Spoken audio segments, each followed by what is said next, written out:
Welcome to The Explainer. You know that sinking feeling, right? You walk out to your vegetable beds, you're looking at all your hard work, and you realize something has been chewing on it. Instant panic. But today, we're talking about true organic garden pest management. We're going to look at exactly how organic gardens naturally resist pests, and the big secret is this: we have to work with nature, not against it. So what if you could protect your garden without turning it into a literal chemical battlefield? We have all felt that anxiety. You walk out in the morning, coffee in hand, only to find your prized Cherokee purple tomato completely defoliated overnight by a hornworm. Or maybe you find a swarm of tiny aphids just coating your kale. The immediate instinct is to freak out and reach for the absolute strongest spray you can find to wipe them out. But what if you didn't have to do that? The really good news here is that a healthy organic garden isn't a garden with zero insects. Our goal today is to help you step off that exhausting pest control treadmill and create a self-managing ecosystem where beneficial insects, healthy soil, and plant diversity actually do all the heavy lifting for you. All right, let's get right into it with Section 1, the mindset shift, and why we need to stop panicking over pests. To really understand how organic gardens resist pests, we've kind of got to unlearn some bad habits. The chemical battlefield approach is basically a never-ending arms race. When we treat every single bug as an enemy combatant, we reach for broad-spectrum sprays. But here's the problem. That spray wipes out the pests, sure, but it also completely wipes out their natural predators. And guess who rebounds faster? The pests, every single time. It's exhausting and it destroys the long-term health of your soil and beds. The healthy ecosystem approach on the flip side is all about balance. By letting beneficial insects thrive and really building up your plant diversity, you create an environment that naturally resists massive pest outbreaks. Instead of you constantly fighting, nature steps in to keep things in check. So, before you react to a bug, you need to use the pause technique. Just stop and ask yourself a few critical questions.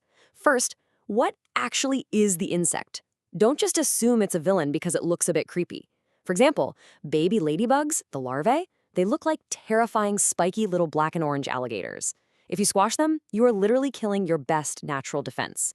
Second, is it actually damaging the plant? Third, how many are there?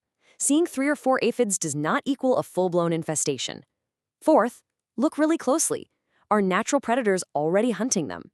And finally, ask yourself, can the plant just tolerate a little feeding damage? Most established plants can absolutely sacrifice a few leaves without skipping a beat. That brings us to Section 2, building a resilient garden foundation.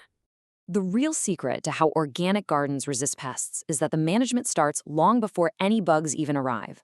Healthy plants are just fundamentally better equipped to tolerate stress. And where do healthy plants come from? Healthy soil loaded with mature compost. But the real game changer here is increasing plant diversity.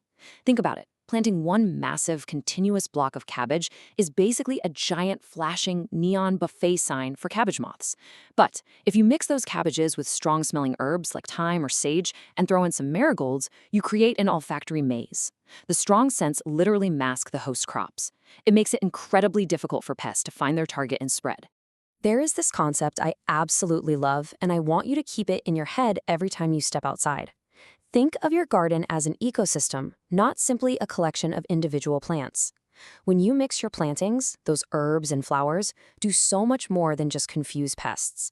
They provide continuous food and safe havens for helpful insects. Everything is connected. You're weaving together a living, breathing habitat that naturally resists being overrun. Which brings us to Section 3, your biological army, and letting beneficial insects do the heavy lifting. Just look at this lineup. You do not have to fight this battle alone. This is your garden's elite biological pest control team. Take lady beetles. A single adult lady beetle can eat up to 5,000 aphids in its lifetime. Insane, right? Then you have the voracious lacewing larvae, which are actually called the aphid lions of the garden. They actively hunt down thrips, mealybugs, and whiteflies. And we absolutely cannot forget the parasitic wasps. Don't worry, these guys are microscopic. They do not sting humans. They are basically stealth ninjas that fly around, injecting their eggs directly into pest eggs and caterpillars, like that dreaded tomato hornworm, stopping a garden-destroying infestation dead in its tracks. But there is a catch. You have got to provide habitat for this biological army. You simply can't expect these incredible insects to stick around in a garden that has absolutely nothing for them to eat and nowhere for them to hide. To keep those parasitic wasps and lacewings happy, you need to plant shallow-faced flowers. That's because their tiny mouthparts need to actually be able to reach the nectar and pollen. Planting things like sweet alyssum, yarrow, or dill, that gives them a reason to call your garden home permanently, meaning they are always on patrol for you. Now, sometimes nature does need a little help. That's Section 4, using natural repellents safely. If you have reached your breaking point and genuinely need to use a treatment, like an organic insecticidal soap or a horticultural oil, I really need you to remember this. Natural doesn't automatically mean harmless. Just let that sink in for a second.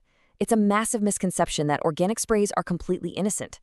If you use an organic product as a broad blanket spray across your whole garden, you can easily wipe out the exact biological army we just spent all that time trying to attract.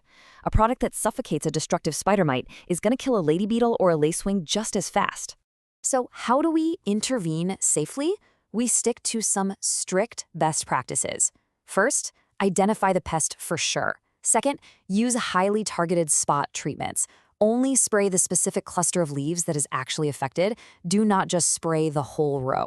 Third, always read and follow the product labels. And finally, never, ever spray open flowers when bees and other pollinators are active. Even natural oils and soaps can coat a bee's wings, grounding them, or even introduce toxicity directly into their hive. Let's put all this together in Section 5, your 5-step natural pest plan. We're going to distill this down into a super actionable workflow. Next time you spot a bug, no panicking. Just execute this strategy. Step 1. Identify the pest. Make sure you aren't treating an innocent bystander. Step 2. Assess the damage. Is intervention actually needed? Step 3. Prevent with the least disruptive methods. Physical barriers are amazing here. Throw a simple row cover or some insect netting over your vulnerable plants to literally block the moths. Or just handpick the beetles off the leaves into a bucket of soapy water. Step 4, encourage beneficial organisms by keeping those sweet alyssum borders going. As a step 5, the absolute last resort, use targeted organic treatments only when you absolutely have to. As we wrap this up, I want to share a massive aha moment that completely changes how you view your backyard. The absolute biggest mistake you can make is trying to make your garden completely insect-free.